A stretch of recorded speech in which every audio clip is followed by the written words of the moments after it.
Morning. Morning. Okay, so I will start. I will talk about the linkages between plagiarism and the process of memory-based examinations in education.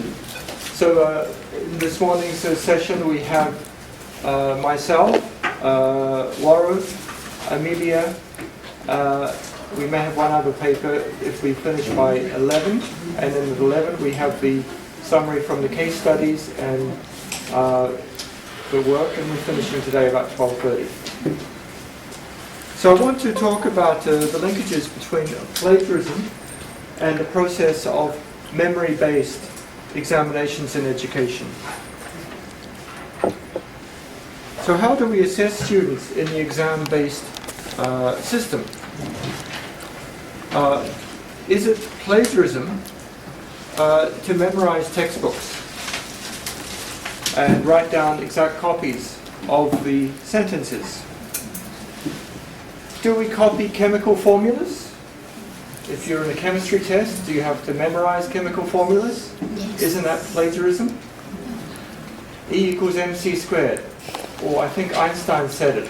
So should I always quote Einstein said, as Einstein said, E equals mc squared? Or Schrodinger's equation. Should I always say, as Schrodinger said, this describes a wave function, or whatever? Do we copy down definitions? Okay?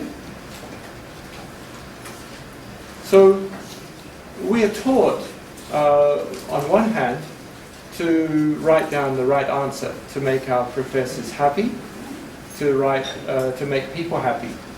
In some languages, there are common responses that you must say. For example, in English I can say, how are you, or are you doing okay, or a few variations, maybe 5 or so. In Japanese you always have to say, o genki desu ka? Are you okay? How are you? It's a standard response. It's a memorized response. There is a memorized response to that. It's not appropriate, in fact it's socially incorrect, to say the wrong thing. And I don't know about your native language, if there are memorized responses that the normal person needs to respond. And in fact, so in this dialogue we go through. For example, if a policeman ever arrests you in the United States, they might have to say, you have the right to remain silent, blah, blah, blah, blah, blah. Okay? And if they don't say that, memorized sentence, then the person can say, I wasn't told my rights and therefore I'm free. I might have murdered them, but I'm free because they didn't say the right sentence. So memorization has its a common tendency. So this makes us think about the objective of learning. What is the objective of learning and how should we assess it? How do the habits acquired during school years develop our habits for life? So something which you learn in school may make you have a good habit. So a student for 12 years has been learned that they're going to get an A+ if they repeat exactly what the textbook says. Occasionally in high school there might be a thinking question, but mostly a memorization. Maybe the senior last exam you have in high school tries to bridge this. I've had people who tell me, professors who tell me they traveled from one country to another and they found variations. Because some teachers might reward creative answers, other teachers in some systems might not. I have a professor friend who moved from Tanzania to India. And when he went to India, from being an A+ student in Tanzania, he became a C, average C student in India, because he always wrote his own answers, rather than repeating what the textbook said. Therefore, he failed. Of course, he eventually learned the system, but you have to write exactly what's told. So, there's a few quotes on memorization. Some things are worth memorizing. Addresses, pins, your parents' birthdays. The sign pi under 2 is not among them. It's a fact that matters only insofar as it connects to other ideas. To learn it in isolation is like learning the sentence, Hamlet kills Claudius, without the faintest idea of who either gentleman is, or, for that matter, what kill means. Memorization is a frontage road. It runs parallel to the best parts of learning, never intersecting. It's a detour around all the action, a way of knowing without learning, of answering without understanding. And you may, most of you have finished taking exams. Some of you may still be taking exams. Good luck. For the people on both sides, think about if how your success is going to be measured. So if you wanted to design a system of testing that catered to rote short-term memory, you'd struggle to improve on the classic model, the high-stakes, time-pressured, single-unit in-class exam. Students know exactly where and when their tests will be, so it's easy to cram. They know the tests will be time-pressured, so even if students could deduce the formula mid-test, are better off memorizing in advance. Students know the teacher has too much to cover, so the test will address only the most recent unit, making it easier to memorize the relevant bits. And then know the teacher has too many tests to grade, so he'll be asking quick to correct factual and computational questions, exactly the type where memorization most pays off. For efficient students, it's pretty clear what to do. Memorize the necessary facts in the 10 minutes before class, and forget them in the 10 minutes after class. So I don't know what you did in your exam days. In my university days, memorization was also useful. We had 3-hour exams usually. I usually memorized, I knew if there's 5 exam questions, I'd memorize 10 essay answers, and I could write usually 30 pages in 3 hours, just from memory. I knew basically what, out of 10, probably 5. So that was a way to get A+ in every exam. You just memorize the essays. So even an essay approach, because you go back 10 years of tests, you know what questions are going to come up. So, and you know your teachers because they've been teaching you, so you know what they want to hear. Now, if you ask me back now, right now, can you describe which types of plants there are, or which type of plants live here, or what animals are here? I can't remember all the Latin names. It got lost when I finished the exam. It was useful to get a scholarship, but that's basically, it maybe taught me some things. But only, I think, in the 3rd and 4th year of university did they actually ask interesting questions you had to think and give an answer to. These are some of the ways students cheat, whether done intentionally or not. And so let's go through some of the ways. And let's also see if any of you do the same thing from your writing, as graduate students, as professors writing papers. Downloading papers from the internet. Yeah. I guess on your computer now there's lots of papers from the internet. Plagiarizing entire sources of text from various sources. And it could be yourself, your own paper, as I mentioned in a previous paper here. Texting answers to each other during a test using a phone.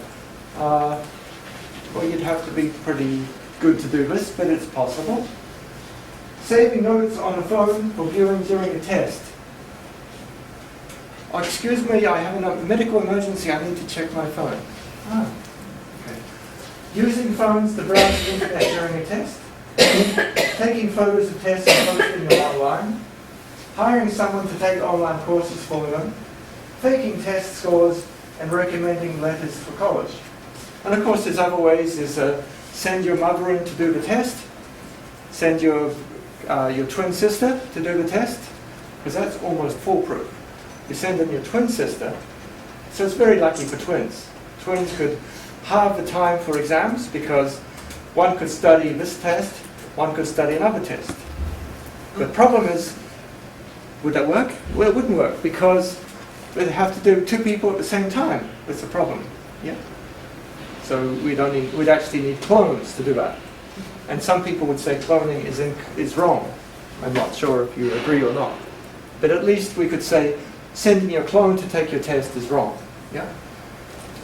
And so when we talk about action plans of bioethics education, let's think about which ones can you memorize.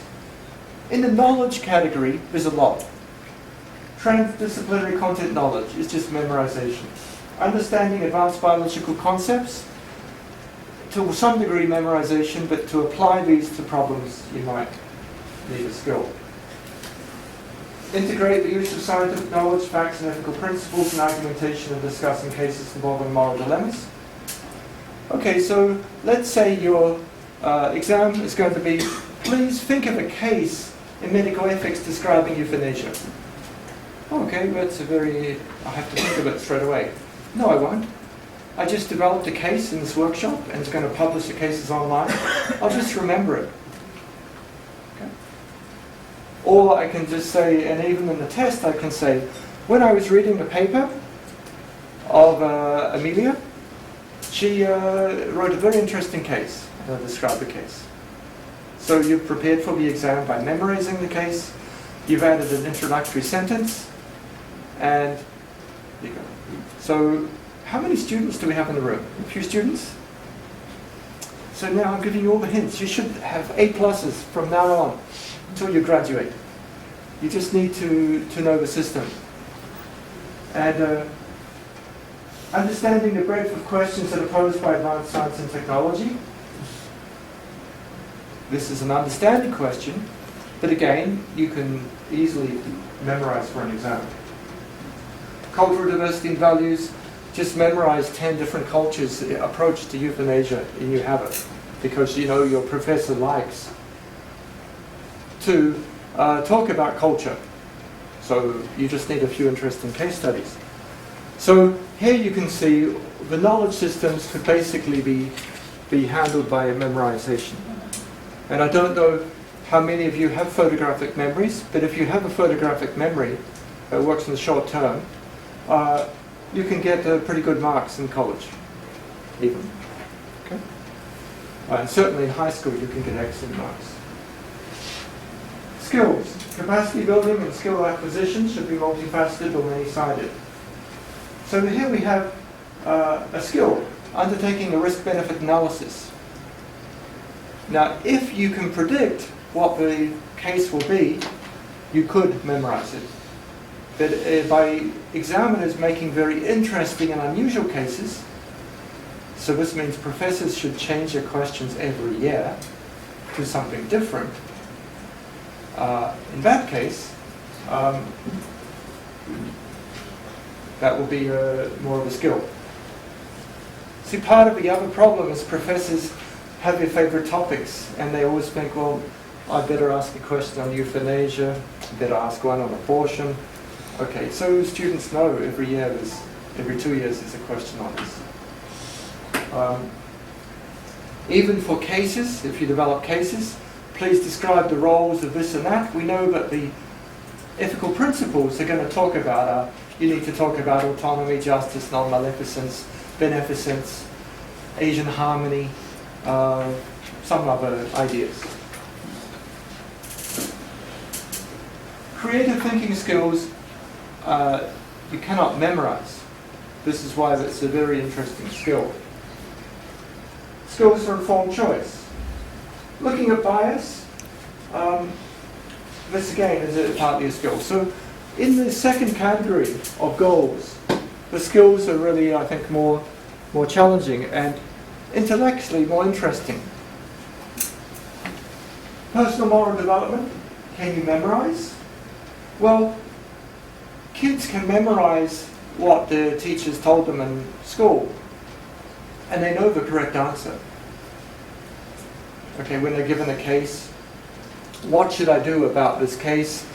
Who is wrong and who is right? Oh, well, a good person should say this, and the teacher wants me to be a good person, so I'll write it. So moral education classes, and in many cases, are very simple, because you know the religious ethics, you know the cultural ethics, you just have to say what's right and wrong.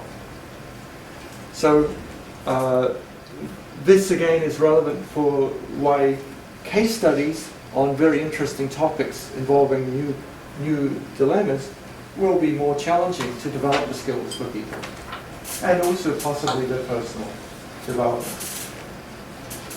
So exploring morals and values clarification, we will say to somebody, well, please explain your values. Whatever value you have, please explain it. And the idea is that they will become able to think themselves. So let's say I'm a professor and I want to check the veracity, the accuracy of a value expressed in one answer in the question by another answer in the question from the same student. I don't know if you think this is ethical or not, but it could be an interesting way to test for memorization, because you could put in two different cases where it appears on superficial reading the student is just simply replying what's morally good, is going to give two answers, but in fact their value is going to be different. So then you've revealed that this student is either quite inconsistent or has simply memorized cases, thinking they know what the answer should be. So for students, please think that your professors might be smart enough, because they went through college knowing memorization works in this way. They might be smart enough to think about a way that they can test if you're just reciting memorized paragraphs from a repertoire of things you should have learned. The goals of philosophy education. This was for philosophy. Some of these things are more skills, even in this understanding and search for wisdom. So it's moving a bit more towards the skill aspect, the knowledge. Of course, school philosophy classes tell me what Confucius said, tell me what Gandhi said, tell me what Descartes said, and that's a memorization. But you can apply that. And in the development of capacities for these things, most of these you could devise questions which really can't be answered by memory. And development of a disposition, how do we measure? Okay. How do we measure if people have compassion or love or empathy? Maybe we need some other measure besides the exam. So if you make a chart of your learning objectives in education, this is a chart actually, you can't read it, I'm sorry, of high school competencies in New Zealand. The key competencies they expect from a high school student. Thinking. Well, that's a good competency, to be able to think. Okay. Managing self, participating and contributing, using language, symbols and text. Principles, and these principles. Vision, values. So if you have these, a map of where you want to achieve, then you can go to devise something to measure. And you may find it interesting that in the New Zealand case, about maybe a decade ago, they did away with many standardized tests for most of the education system, saying it's probably not useful to have tests every year at school. We're just going to have people learn without doing tests. And then that may be a better way to learn the values, because people don't get any benefit from memorizing. They get a benefit from in an acquiring mind.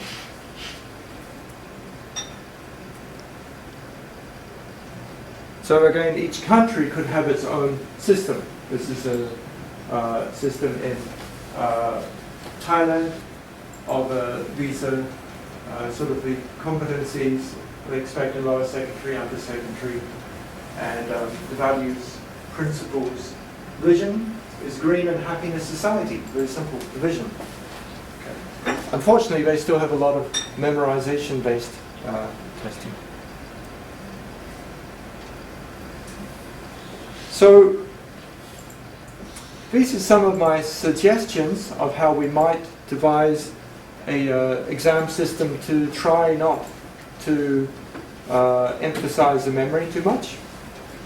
One is having open book exams throughout education. So every exam through your schooling will be open book, open internet. You have 1 hour.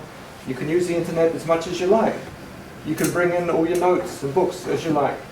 Just write what we want. And you're taught, however, all quotes should be cited to teach people to information managers and acknowledge sources. So you can use the internet, you can write on your computer, but every quote needs to be in quotation marks with the information source written.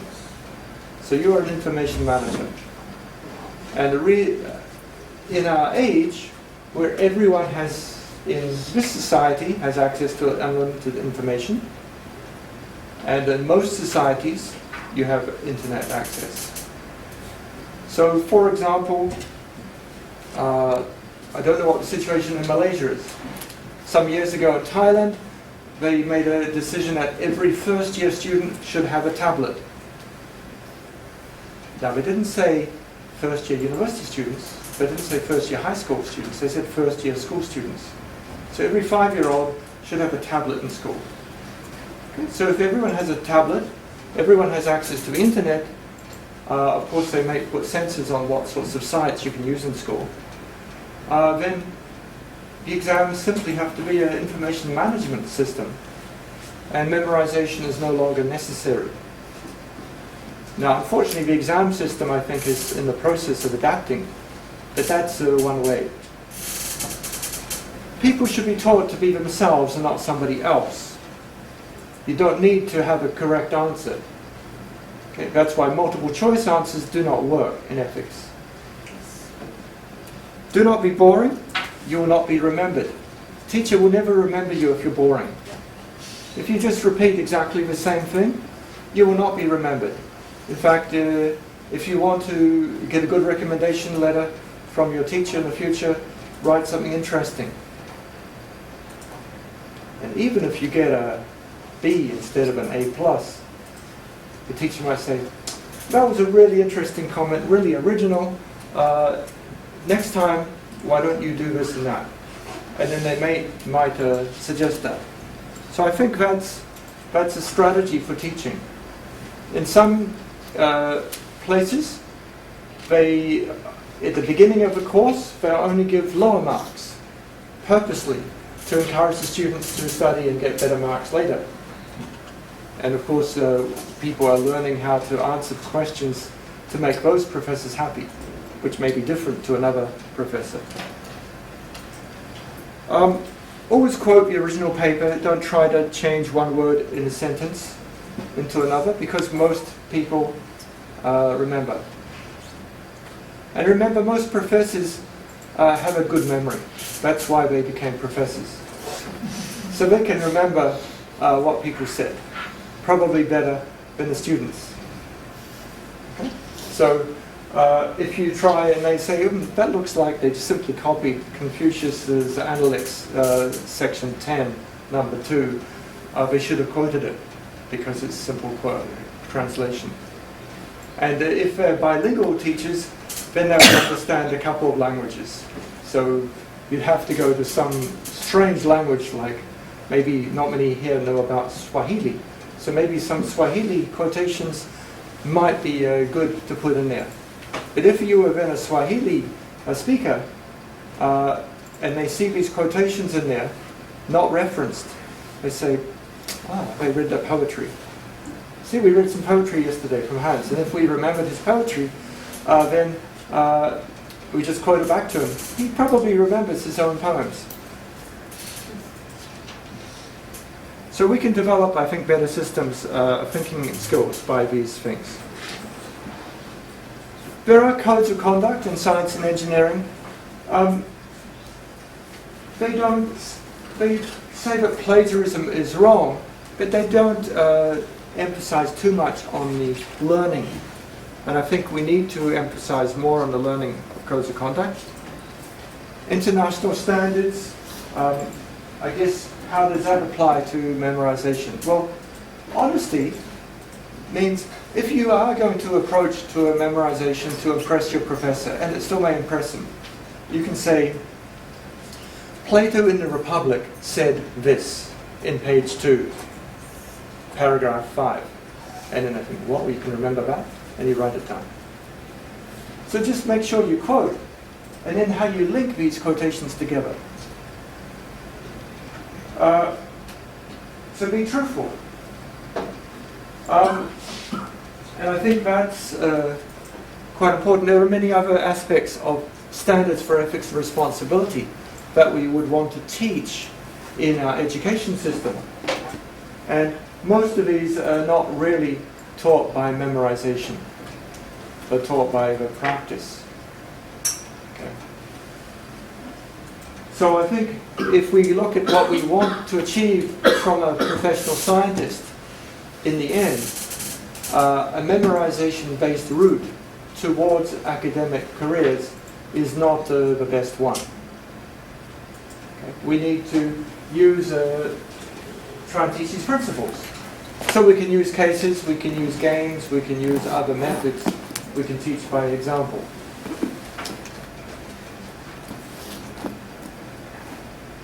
So I think I will finish and open for any questions or discussion. Any questions? Yes, Hans? I think this is very inspiring and provoking thought, actually, talk. But I just want to offer like a little bit of a contrarian idea, actually. Yes. So I think many of these great people from the past, like Shakespeare, if you read about how they felt about their work, sometimes they say, oh, this is not our own work, this is just a channel from like a higher power who is talking through us, and they don't claim all these things for themselves, and they say, okay, I just put it in the open for and they may be happy actually if people use it, even without quoting their name, they may be happy that their contribution to the world has meant so much. Like, especially Einstein, if you read Einstein, I think he was a philosopher actually, and he was believing very strongly. So I think maybe if we are too much focusing on intellectual property, then it becomes like what is happening in the big pharma. Okay, they detect this, discover all these things, they discover nature, and then they keep it for themselves. I think there's a very big example of Bayer recently, I think, when the Indians say, okay, we ignore the patent for one very important drug, and then this CEO of Bayer said, oh, but we didn't make this drug for the Indians, we make it only for the rich white people who can't pay it. That's the type of things we should not go that way of Bayer, I think. Yeah. But I think maybe if we put it in the open, sharing for the benefit of the people, just whatever I write something which is not very high standard, very low level of writing, but I never put any copyright or whatever I write. So I think it's there for everybody to use, and I think we should maybe, plagiarism is an important issue. If people claim that they say that themselves, but I think if I say E is MC squared without putting Einstein, I won't feel too bad about it. Okay, no, thank you. And I think one of the challenges also for indigenous knowledge systems and traditional knowledge and things that are common knowledge. So we could say, as a popular saying is this, but still, if I'm a professor, I think when I see an answer and somebody knows the source of this common quotation, I will think they've read the material themselves. So if they know that, for example, William Frankino wrote the ethical principles that Beecham and Childress used, and they quote Frankino instead of Beecham and Childress, I'm going to give a higher mark to them, because I know that Beecham and Childress have quoted those sources, and that most people only read a secondary source of the ethical principles and don't go into the literature, and they just use simple quotations. So I think that's it's good to use. Yes, I think people know E equals MC squared, and they don't need to quote Einstein so much. But and many people would like to learn the knowledge. In England, when I was studying, one of the favourite sayings in Cambridge was, "We're standing on the shoulders of the giants in the past." And this was a standard saying. They still use it today. Anyone from those schools in Cambridge will probably say, "I'm standing on the shoulders of giants." It just means so many people learned so many things before, we're standing on their shoulders. And yeah. I think that's a very important quote, because I think somehow subconsciously you pick up so many things out of your environment, out of everywhere, and then when you go and back read Plato, you think, oh, I have been thinking this because I think I picked it up somehow from so many sources, and I was not even aware that Plato was maybe at the origin of this idea before. Yeah. So that's right. And standing on the shoulders of the giants. Yeah, very nice. Well, thank you. Okay, any other comments? Questions? Yes, thank you. It's very, as Prof. Hans is very inspirational too, and you give me maybe a new side, because I never thought of that when we talk about questions, assessment, which memorizing, something that we call a question that only needs students to vomit out whatever information they have, and you put it in a different way, whether this is actually plagiarism. Which something that I never thought of that, but I do agree with you. Maybe that's another thing for me to really tell our institution, faculty members, that we should try to avoid assessment, which is more on the memorizing thing. And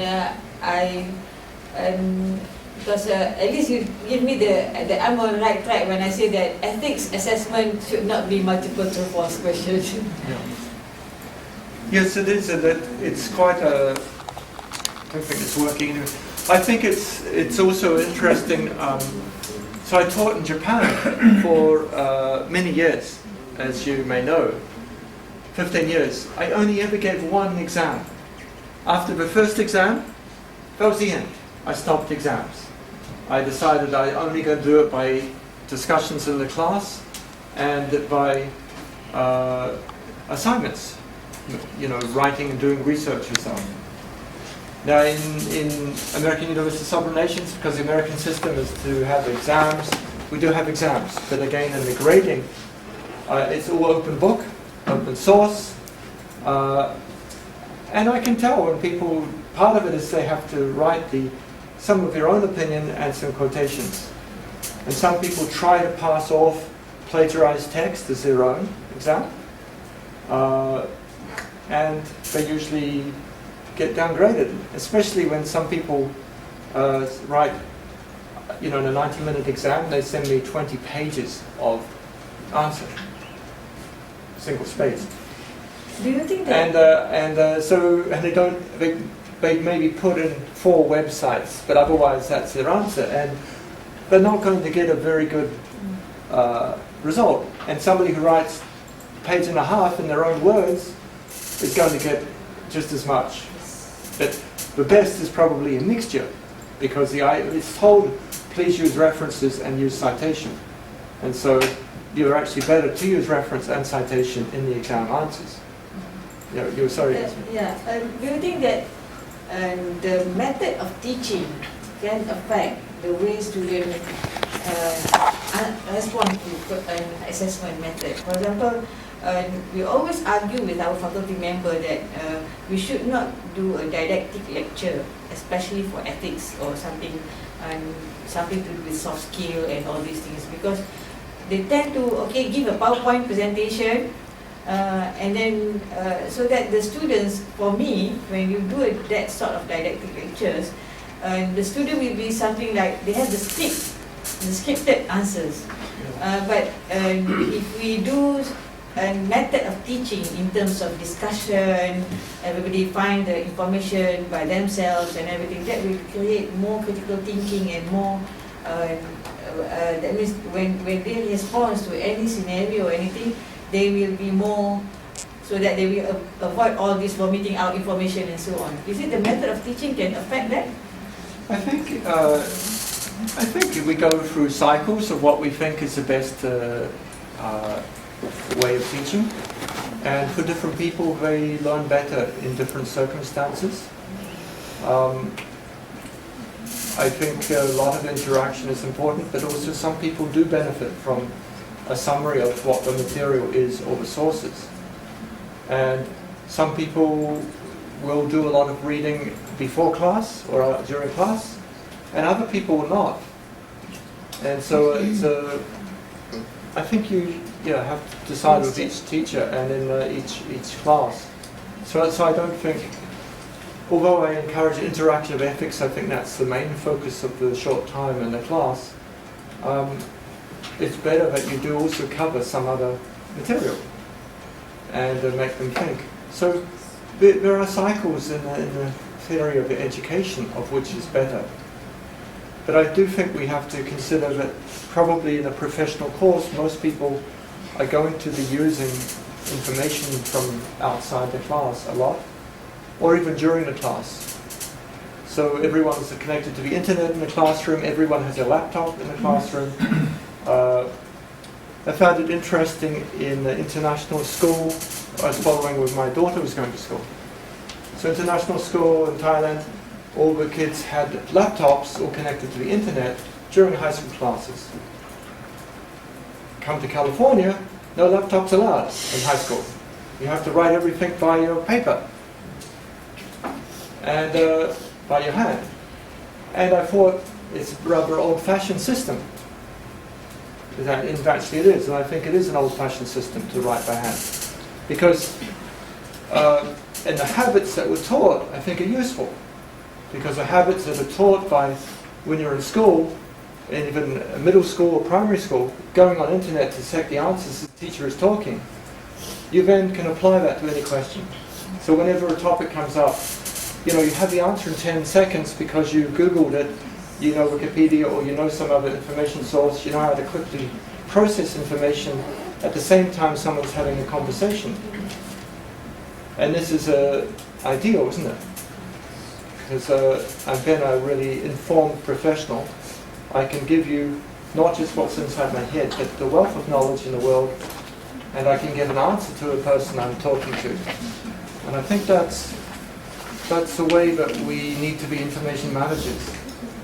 So we have the skill to process information, to find the facts, while listening to somebody and communicating. So I don't actually mind people searching when they're talking to me because they may correct the mistake I make. Yes. Very interesting. Just to ask you about the questions. Of course, we don't use MCQs, but we do use key feature questions and problem-based questions. So do you think that is one of the ways they can actually assess, because it's more application? They have to synthesize the thing and take it from somewhere and then come up with the answers rather than MCQ. We also have what is called best response questions, whereby there is a scenario and then they have to answer based on that scenario. So do you think that would be one of the ways that we can actually assess? Because in our university we never use open books. Yeah. So it's been Yeah, I think if you're good at memorizing, you can use it for any type of question. It's just an exam technique matter.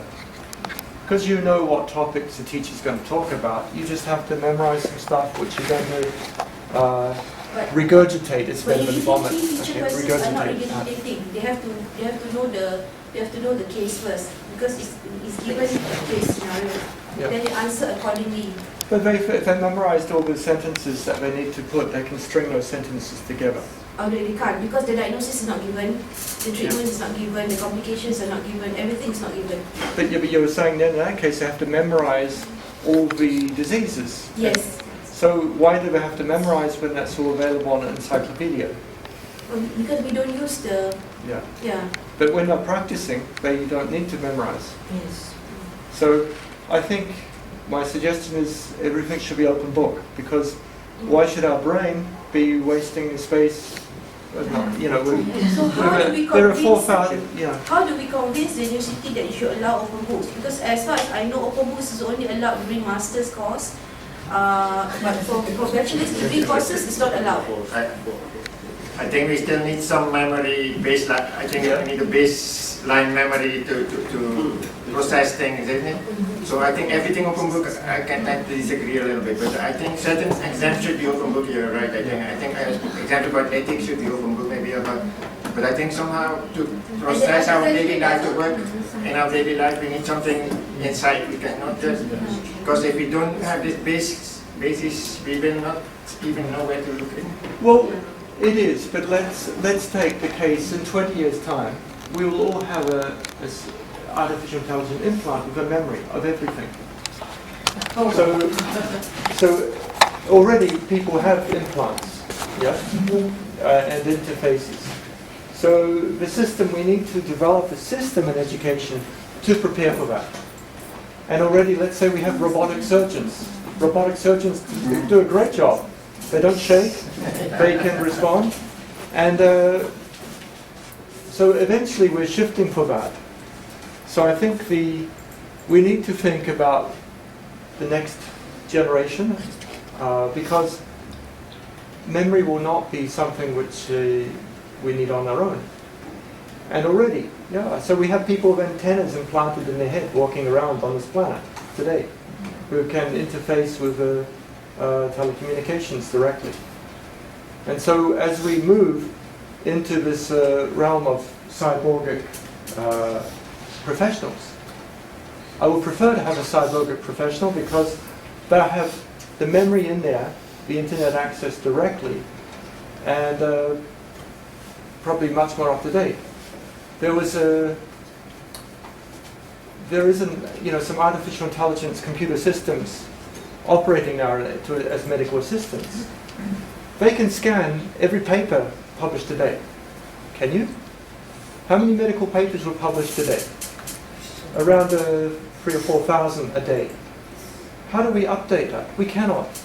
The only way is by moving to artificial intelligence systems.